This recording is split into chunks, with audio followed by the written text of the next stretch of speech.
What's up to my friends on YouTube, and welcome back to another tutorial video.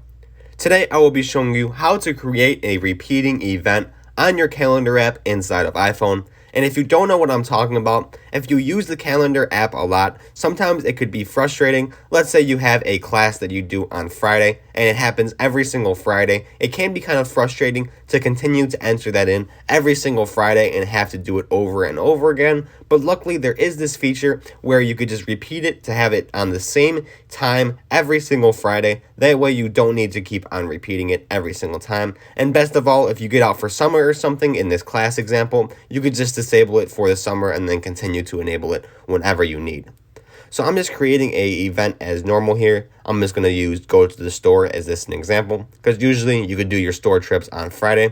Gets it done. I'm setting the time. Going to head on over there at 2:30 to the store.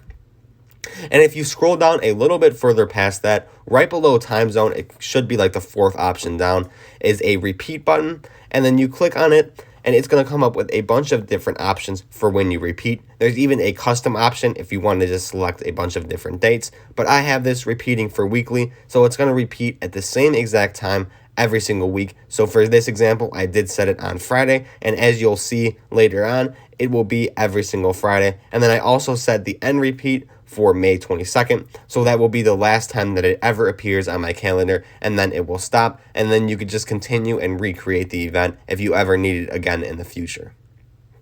So obviously there's a bunch of different options for this event if you want to customize it, and you could go through all of those if you so please. But heading back to the calendar app here, you could see that there is now a dot on every single Friday. However, if you go on over to May, it will stop at May 22nd. So you'll see that there's the event on May 20th, but after that on May 27th, it stops, and then it continues on the rest of the summer and then into next year.